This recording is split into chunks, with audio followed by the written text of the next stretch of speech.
গতকাল ২৪ জুলাই বাংলাদেশ আন্তঃবিশ্ববিদ্যালয় কর্মচারী ফেডারেশনের দ্বিবার্ষিক সাধারণ সভা অনুষ্ঠিত হয়েছে। শুক্রবার ২৪ জুলাই সকাল ১০টায় ঢাকা বিশ্ববিদ্যালয়ের চতুর্থ শ্রেণী কর্মচারী ইউনিয়ন কার্যালয়ে আয়োজিত এ সভায় দেশের বিভিন্ন বিশ্ববিদ্যালয়ের কর্মচারী প্রতিনিধিরা অংশগ্রহণ করেন। যে আমাদের এই যে ঢাকা বিশ্ববিদ্যালয় আমাদের উপরে যেভাবে একটা ছাপ হয়ে দাঁড়িয়েছিল, যে আমাদেরকে যে প্রোটেকশন দিছিল, এটা আমি ঢাকা বিশ্ববিদ্যালয়ের সর্বস্তরের কর্মচারী থেকে শুরু করে নেতৃবৃন্দ তাদের প্রতি আমি কৃতজ্ঞতা প্রকাশ করি। পবিত্র কুরআন তেলাওয়াতের মাধ্যমে অনুষ্ঠানের শুরু হয়।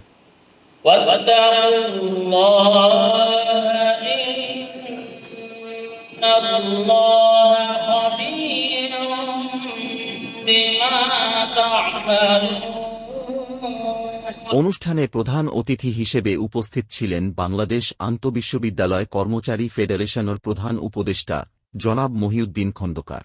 বিশেষ অতিথি হিসেবে উপস্থিত ছিলেন বাংলাদেশ আন্তঃবিশ্ববিদ্যালয় কর্মচারী ফেডারেশনের প্রধান পৃষ্ঠপোষক আতিয়ার রহমান, বাংলাদেশ আন্তঃবিশ্ববিদ্যালয় কর্মচারী ফেডারেশনের সাবেক মহাসচিব জনাব শওকত ইসলাম সবুজ।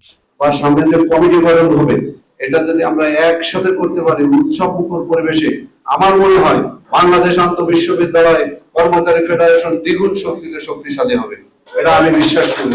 ঢাকা বিশ্ববিদ্যালয়ের চতুর্থ শ্রেণী কর্মচারী ইউনিয়নের সভাপতি জনাব মোহাম্মদ শাহজাহান। বিগত 16/9/2024 সালে এই কমিটি, এই বর্তমান কমিটি গঠন করা হয়েছিল। সেখানে আমাকে চেয়ারম্যান হিসাবে আপনারা আমাকে মনোনীত করেছিলেন। তারপর থেকে আমি আমার শ্রম, মেধা এবং আমার যতটুকু সম্ভব হয়েছে আমার দক্ষতা থেকে এবং আমি আপনাদের সহযোগিতায় এই আন্তঃবিশ্ববিদ্যালয় কর্মচারী ফেডারেশনের কর্মকাণ্ড চালিয়ে আসছি। এর আগে জুলাইয়ের শহীদদের স্মরণে 1 মিনিট নীরবতা পালন করা হয় ও সকল শহীদের প্রতি শ্রদ্ধা জানিয়ে এবং তাদের মাগফিরাত কামনা করে দোয়া করা হয়।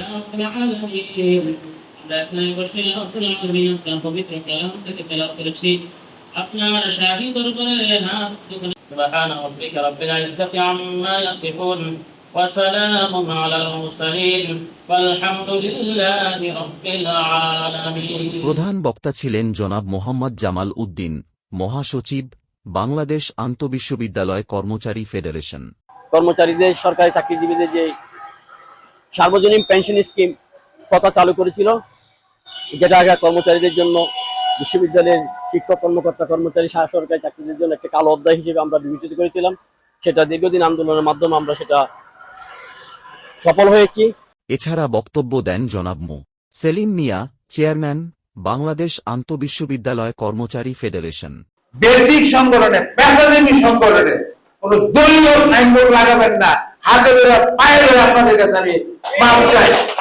আমার যদি নেতৃত্ব নাও থাকে, তারপরে পেশাজীবী সংগঠনে কোন দলীয় রাজনীতি যেন না করতে পারে সেই দিকে আপনাদের সজাগ থাকতে হবে।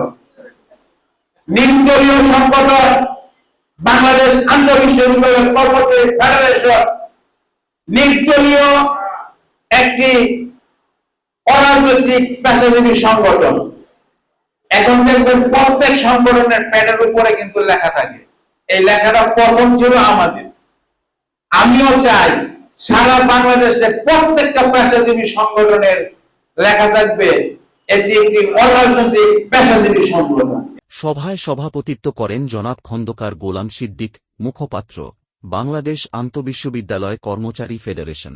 বক্তারা কর্মচারীদের ন্যায্য অধিকার, মর্যাদা, কল্যাণ, চাকরির নিরাপত্তা এবং সংগঠনের ঐক্য আরও সুদৃঢ় করার ওপর গুরুত্বারোপ করেন।